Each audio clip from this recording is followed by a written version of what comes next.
cet amour provient d'une bonne conscience. Une bonne conscience parce que Jésus-Christ prend toutes nos fautes, nous établit dans la vérité, nous donne la capacité de faire le bon choix.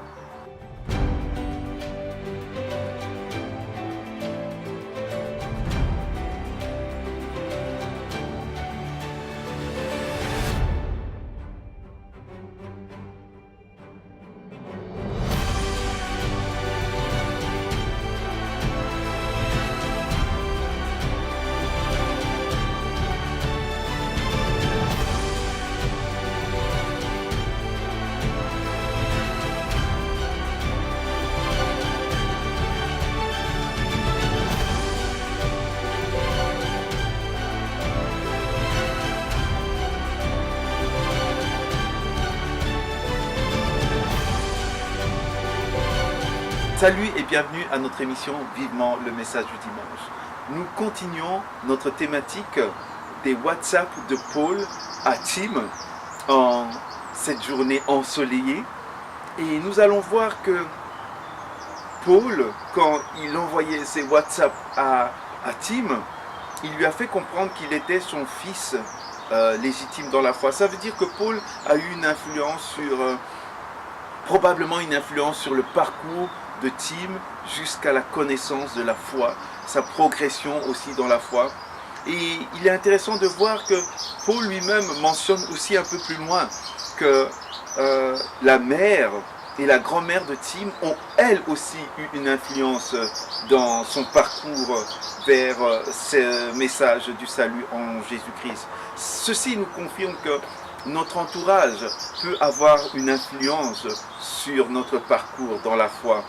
Et nous ne devons pas négliger ou repousser cette foi qui est peut-être différente de celle du message de Jésus-Christ. Parce que la grand-mère et la mère de Tim n'étaient probablement pas chrétiennes, elles étaient certainement juives, mais leur authenticité, leur foi sans hypocrisie a amené Tim à se poser des questions concernant la spiritualité certainement et le message de Jésus-Christ, le message du salut en Jésus-Christ. Et voilà pourquoi nous pouvons être dans un environnement qui nous semble peut-être pas très clair, mais qui peut être une porte d'entrée pour nous poser des bonnes questions en tant que jeunes sur le message du salut en Jésus-Christ. Et par la suite, Paul a eu l'occasion d'encourager Tim à veiller à ce que sa foi reste intègre, sa foi reste basée sur ce message du salut en Jésus-Christ. Et il le dit qu'il le fait pour une raison bien précise.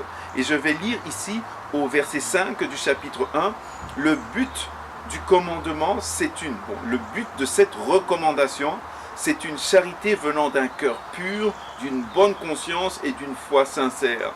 Donc, Paul encourage Tim à développer une intégrité dans sa foi, c'est-à-dire veiller à rester sur une base d'une foi en Jésus-Christ, mort et ressuscité pour nos péchés, ne pas dévier de gauche à droite, parce que ça crée des discussions, ça crée des disputes et une perte de temps.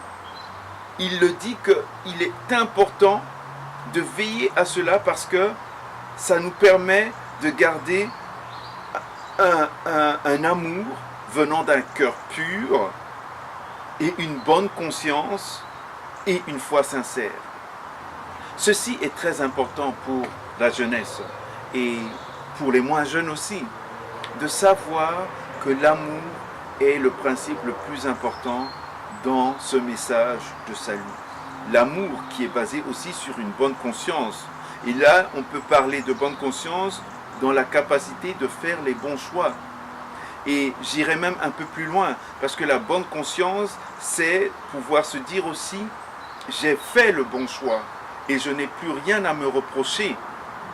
Et souvent, la jeunesse peut être marquée par la culpabilité, parce qu'ils se rendent compte que, en tant que jeunes, il y a tel ou tel autre acte qu'ils ont posé et qui n'est pas forcément en accord avec certains principes de la foi et se demander, mais est-ce que je suis dans le bon, est-ce que je ne suis pas dans le bon? Mais là, une fois de plus, la bonne conscience qu'on peut garder, c'est de savoir que Jésus-Christ est mort et ressuscité pour tous nos péchés et qu'il a pris toutes nos fautes. Moi en premier, il a pris mes fautes et je peux savoir que j'ai bien agi parce que j'ai demandé pardon pour toutes mes fautes, pour toutes mes erreurs et que toutes mes erreurs ont été pardonnées, donc j'ai une bonne conscience, donc je sais que j'ai pris la bonne décision. C'est aussi ça, développer une bonne conscience. Parce que l'inverse, et c'est souvent ce qui se passe avec la jeunesse, c'est que on a peur de venir à Dieu pour demander pardon quand nous commettons des erreurs. Mais en refusant de venir à Dieu pour demander pardon, nous ne faisons pas le bon choix. Et le fait de ne pas faire ce bon choix nous maintient souvent dans la culpabilité. Alors que Jésus-Christ nous déclare qu'il est venu pour enlever toute culpabilité. Et c'est comme ça qu'on peut garder une bonne conscience qui fait les bons choix.